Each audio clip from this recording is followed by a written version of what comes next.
Hello everyone, আশা করছি তোমরা সবাই অনেক ভালো আছো এবং আমরা অনেকটাই ভালো আছি। সো সকাল থেকে আজকে ভিডিওটা একদমই শুরু করতে পারিনি, দুপুরবেলা থেকে শুরু করলাম। স্নান হয়ে গেছে আর এতক্ষণ পর্যন্ত আমি বেশি কাজবাজ করছিলাম, সেই জন্য আর ব্লগটা শুরুই করা হয়নি। ওই দেখো পিছনে যে বিছানার উপর একটা শাড়ি আছে, ওইটাতে পাড় লাগাতে হবে, ফলস পাড় লাগাতে হবে, ওই জন্য ব্লাউজ পিসটা কেটে ওইভাবে রেখেছি। আর যেই ব্লাউজটা আজকে বানিয়েছি সেটা তোমাদেরকে দেখাচ্ছি। একদম ব্লগের শুরুতেই আজকে তোমাদেরকে ব্লাউজ দিয়ে দেখিয়ে শুরু করছি। সো প্রথমে শাড়িটা দেখাই, ভীষণ সুন্দর একটা কালার, বেনারসি শাড়ি।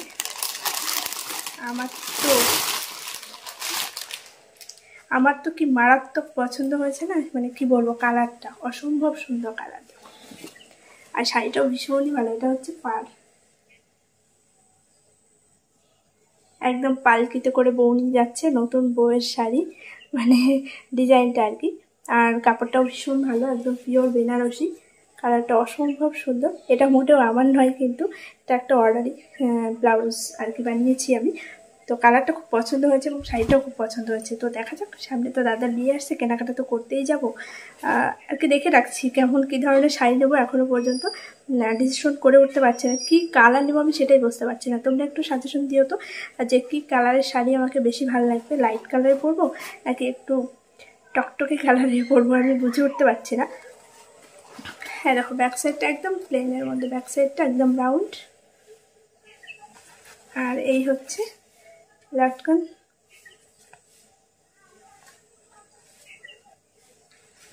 আর এই হচ্ছে ব্লাউজের হাতটা, গ্লাস হাতা। আর সামনেটা একদম প্লেন, যেরকম নর্মাল ব্লাউজ হয় সেরকম।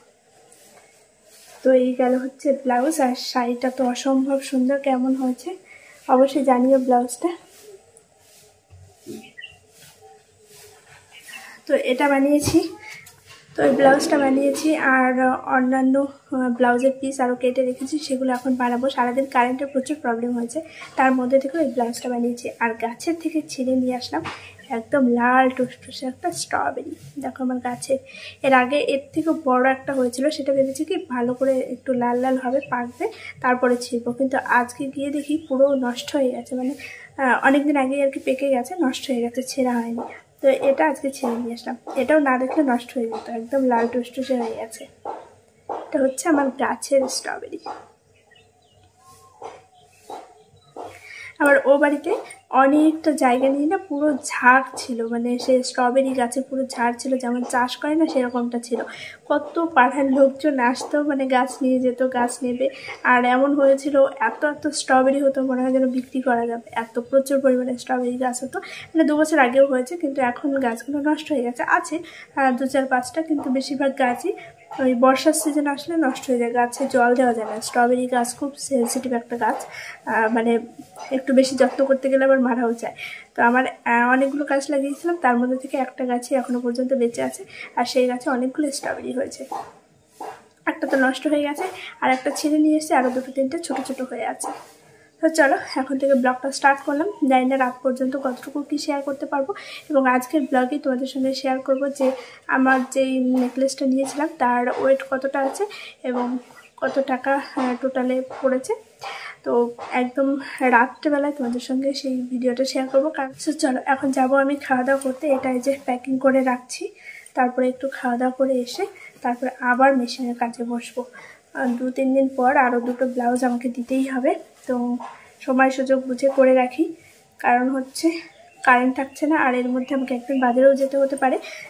ব্লগটা তোমরা যেদিন পাচ্ছ আশা করি সেই দিনই যাবো, আগামীকাল। তো দেখা যাক কী হয় না হয়, সঙ্গে থাকো, ব্লগটা এন্ড অবধি রাখো। সকাল থেকে আজকে একদমই কোনো রকম ব্লগ করা হয়নি, ভেবেছিলাম দুপুরের পর থেকেই শুরু করব। তো সেরকমটাই স্নান সেরে তারপরে ব্লগ শুরু করলাম। কাজের এত চাপ বেড়ে গেছে, কি হয়েছে বলো তো, কদিন থেকে কাজে তো বসতেই পারছিলাম না, বাড়িতে লোকজন ছিল, তারপর সরস্বতী পুজো, এটা ওটা করতে করতে বেশ কয়েকটা দিন ফাঁকি মারা হয়ে গেছে। আর এখন যেহেতু বিয়ের সিজন চলে আসছে, সামনে বিয়ের ডেট আছে, আর অর্ডারি কাজগুলোর প্রচুর চাপ পড়ে গেছে। ওই জন্যই আর কি ভাবলাম যে দিনের অর্ধেকটা সময় কাজ করিনি, তারপর তোমাদের সঙ্গে ব্লগ শেয়ার করব। বিকেলবেলা করে এত খিদে পেয়েছে, কী খাবো করতে করতে কোনো কিছুই ভালো লাগছিল না। আর দেখবে সবসময় ভাতটা খেতে মোটেও ভালো লাগে না, তাছাড়া আজকে সকালবেলা কীভাবে ভাত রান্না করেছি কে জানে, দুপুরবেলাতেই ভাত শেষ হয়ে গেছে। তো ওই জন্য ওই যে আমুল ছিল, সেই আমুল দুধটা একটু গুলে নিলাম জলে, আর তার মধ্যে হরলিক্স দিয়ে সেটা একটু খাবো ভাব। খাওয়া দাওয়া সেরে চলে আসলাম সন্ধ্যের রান্নাবান্নায়। এখন রান্না করব মাছের ঝোল। এই যে এখানে মাছটা নুন হলুদ মাখানো রয়েছে, আর এখানে যে আলু কেটে নিয়েছি, আর কাঁচা লঙ্কা দেবো কয়েকটা চিড়ে, তাছাড়া শুকনো লঙ্কার গুঁড়ো দেবো, আর এখানে চালটাও ধুয়ে নিয়েছি। আর করব বাঁধাকপির ঘন্ট। আর ওইদিকে রয়েছে গাছের কুমড়ো, ছোট্ট ছোট্ট কুমড়ো হয়েছিল, সেই কুমড়ো সিদ্ধ দেবো। আর এখানে রয়েছে মটরশুঁটি দিয়ে আর কি বাঁধাকপির ঘন্টটা করব। তো যাই হোক, সমস্ত কিছু কাটা ধোয়া কমপ্লিট। এখন আমি ঝটপট রান্নাটা সেরে নিই। রান্না শুরু করে দিয়েছি অনেকক্ষণ আগেই, মাছের ঝোলটা ফুটছে আর ওইদিকে ভাতটাও উতলে গেছে। তার মধ্যে কুমড়োটা সেদ্ধ দিয়ে দিলাম, আর সকালের আলু গাজর দিয়ে একটা ভাজা আছে, আর এই যে মাছের ঝোল, আর করবো বাঁধাকপির ঘন্ট। তো এই দিয়ে আমাদের রাত্রে খাওয়া দাওয়াটা হয়ে যাবে। আর দুধ আছে। তো এই যে রান্না চলছে, এখনও পর্যন্ত শেষ হয়নি। তোমার দাদাভাইকে ফোন করছি, ফোনটাও তুলছে না, জানি না কখন আসবে। এখন 6:45 মতো বাজে। চলো রান্নাবান্না কমপ্লিট করে তারপর তোমাদেরকে দেখাবো যে কী রান্না করলাম, মানে একবারে সমস্তটা তোমাদেরকে একবার দেখিয়ে দেবো। চটপট রান্নাটা করে নিই। কী রান্না করব সবটা তো তোমাদেরকে দেখিয়ে দিয়েছি। মাছের ঝোলটা অলরেডি ফুটে গেছে, এখন মাছগুলি দিয়ে দিলাম। আর তোমার দাদাভাই যেই মাছটা, সেটা আমি একটু পরে দেবো, কারণ ও অনেক কড়া ভাজা পছন্দ করে, আর ওর মাছটা অনেকটা কড়া ভাজাই দিয়েছি। তবে বেশি আগে দিলে মাছটা নরম হয়ে যাবে, সেটা খাবে না, তাই ওটা একদম লাস্টে ঝোল নামানোর সময় দিয়ে দেবো। আর এখানে যে মাছগুলি সব দিয়ে দিলাম। অনেকেই বলে যে মাছটা নাকি যত জাল হবে তত বেশি টেস্টি লাগে খেতে, কিন্তু আমি তোমার দাদাভাই দুজনেই কড়া ভাজা পছন্দ করি। যাই হোক, রান্নাবান্না কমপ্লিট। এই যে আলু গাজর দিয়ে যেটা ভাজা করেছিলাম সকালবেলা, সেটা একটু রয়ে গেছে। এখানে যে মটরশুঁটি দিয়ে বাঁধাকপি, কমপ্লিট রান্নাবান্না। আর এদিকে রয়েছে যে মাছের ঝোল, আলু গরম মশলা দিয়ে মাছের ঝোলটা করেছি। আর এদিকে রয়েছে 1 গামলা ভাত। তো সমস্ত রান্নাবান্না কমপ্লিট, আর দুধটা চাল হচ্ছে, উনুনের ওপর রাখা আছে। খাওয়া দাওয়া কমপ্লিট করে রান্নাঘরের সমস্ত কাজবাজ মিটিয়ে চলে আসলাম কলতলায় থালা বাসন নিয়ে। বেশ কয়েকদিন রাত্রে থালা বাসন মাজা হয় না, কিন্তু আজকে ভাবলাম রাত্রে মেজে রাখি, কারণ সকালবেলায় ওই যে ঘুম থেকে উঠেই তাড়াহুড়ো লেগে যায় রান্নাবান্নার জন্য, আর তারপরে আবার এইসব মাজা ধোয়া করতে করতে অনেকটা বেলা হয়ে যায়। তো যাই হোক, এখন এই যে সব কিছু নিয়ে চলে এসেছি, সব মাজা ধোয়া করে রেখে তারপরে একদম ফ্রেশ হয়ে ঘরে চলে যাব। তোমার দাদাভাই যে ক্যামেরা করে দিচ্ছিলো, আর ওর সাথে আমি একটু কথা বলছিলাম। তো কালকে একটা জায়গায় যাওয়ার প্ল্যান আছে, অবশ্যই তোমরা সেটা নেক্সট ভিডিওতে দেখতে পাবে, এবং বহুদিনের প্রতীক্ষার পর মানে বিষয়টা আর কি সাকসেস হতে চলেছে, সেটা তোমাদেরকে নেক্সট ভিডিওতেই আমি জানাবো।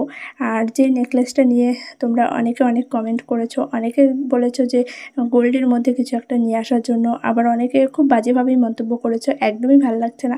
দেখো, কারো চয়েসের ওপর এইভাবে বলাটা ঠিক না আমার মনে হয়। আমি নিজে পছন্দ করে নিয়ে এসেছি, আমার পছন্দ হয়েছে, আমি নিয়ে এসেছি, তোমার ভালো নাই লাগতে পারে, তাই বলে ওইভাবে বলাটা তো মোটেও ঠিক নয়, তাই না? আমি জিজ্ঞাসা করেছিলাম যে এটা রাখবো কি রাখবো না, তোমরা বলো যে ভালো লাগছে কি লাগছে না। তো সেটা অন্যভাবে বলা যেতে পারতো। সত্যি কিছু বলার নেই। কিছু কিছু মানুষের কথাবার্তা, কিছু কিছু মানুষের ভাবভঙ্গি, ব্যবহার এতটা রাফ না, মানে সেটা না দেখলে না শুনলে বোঝা যায় না।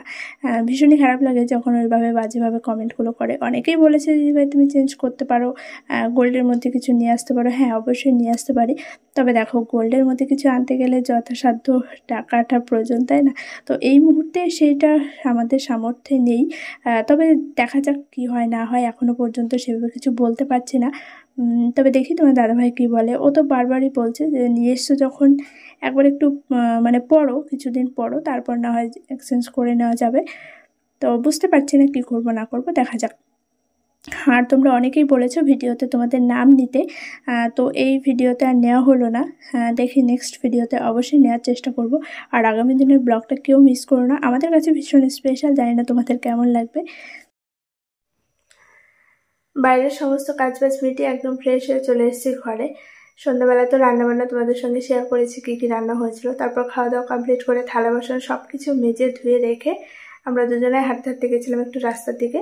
তারপরে একটু দোকানে গেলাম, দোকানে কিছু কাজ ছিল, মানে কিছু কেনাকাটা ছিল।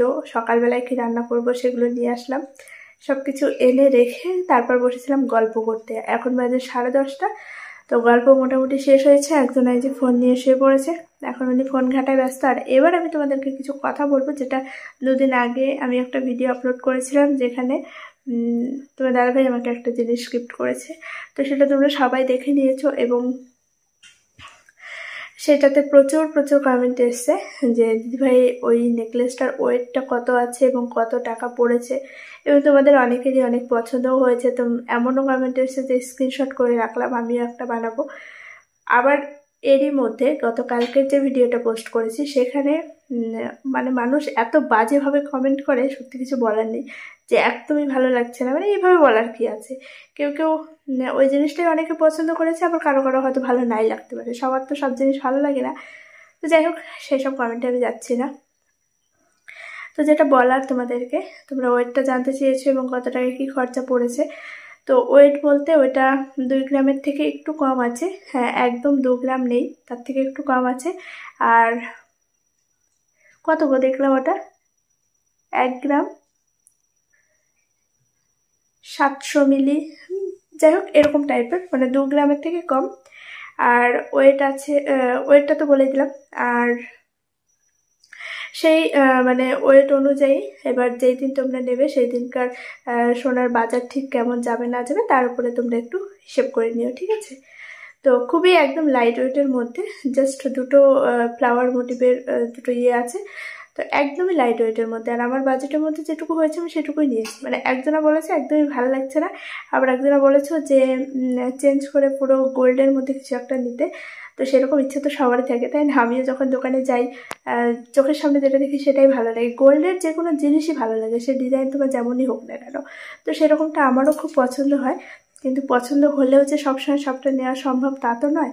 তো দোকানে যখন যাই তখন মনে হয় এটা নেব এটা নেব, অনেকই পছন্দ হয়, কিন্তু নেওয়ার মতো সামর্থ্য তো থাকতে হবে, তাই না? তো এই মুহূর্তে আমাদের সেরকম কোনো সামর্থ্য নেই যে পুরো গোল্ডের মধ্যে বা হেভি কিছু একটা নেব বা একদম ভারী ওয়েটের মধ্যে কিছু একটা নেব। তো আমার সাধ্যের মধ্যে, মানে আমাদের সাধ্যের মধ্যে ও আমাকে যতটুকু পেরেছে, তো সেই সাধ্যের মধ্যে আমার এটুকুই হয়েছে, তাই আমি এটাই নিয়ে এসেছি আর কি।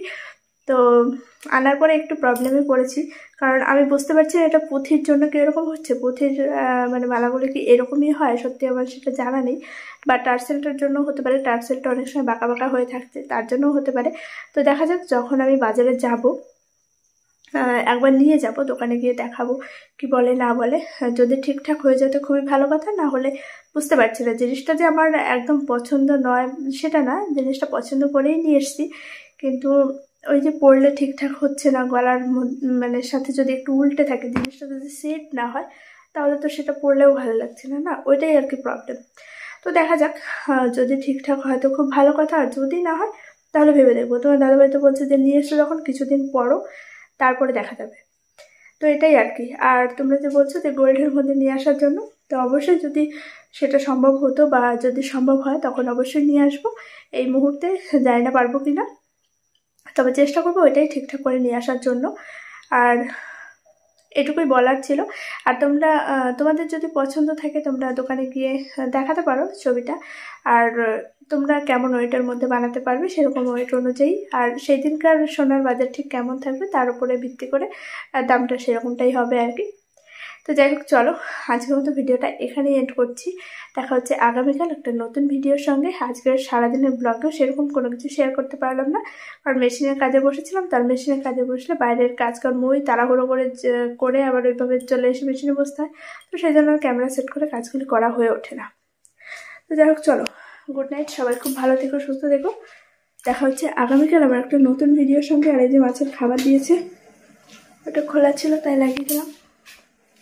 চলো গুড নাইট।